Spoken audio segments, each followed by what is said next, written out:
গেছে। তার গ্লাভস যেন মাকড়সার জাল, তিনি চীনের মহাপ্রাচীর।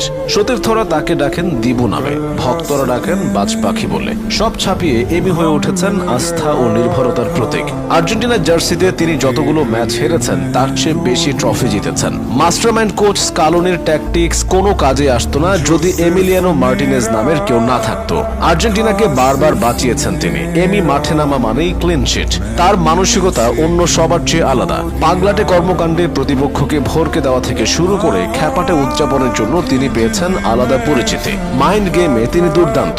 শুধুমাত্র এমিলিয়ানো মার্টিনেজের জন্যই ফুটবলের সর্বোচ্চ নিয়ন্ত্রক সংস্থা ফিফা বেশ কিছু নিয়মে পরিবর্তন আনতে বাধ্য হয়েছে। এখন থেকে গোলকিপাররা পেনাল্টি নিতে আসা প্লেয়ারের মনোযোগ নষ্ট করার মতো কোনো কাজ করতে পারবেন না। পেনাল্টি নেবার সময় বাড়িয়ে দেরি করিয়ে দেওয়া যাবে না। গোলকিপাররা গোল পোস্ট এবং নেট ছুঁতে পারবেন না। একজন এমি মার্টিনেজ আছেন বলেই এত সব কাণ্ড ঘটছে।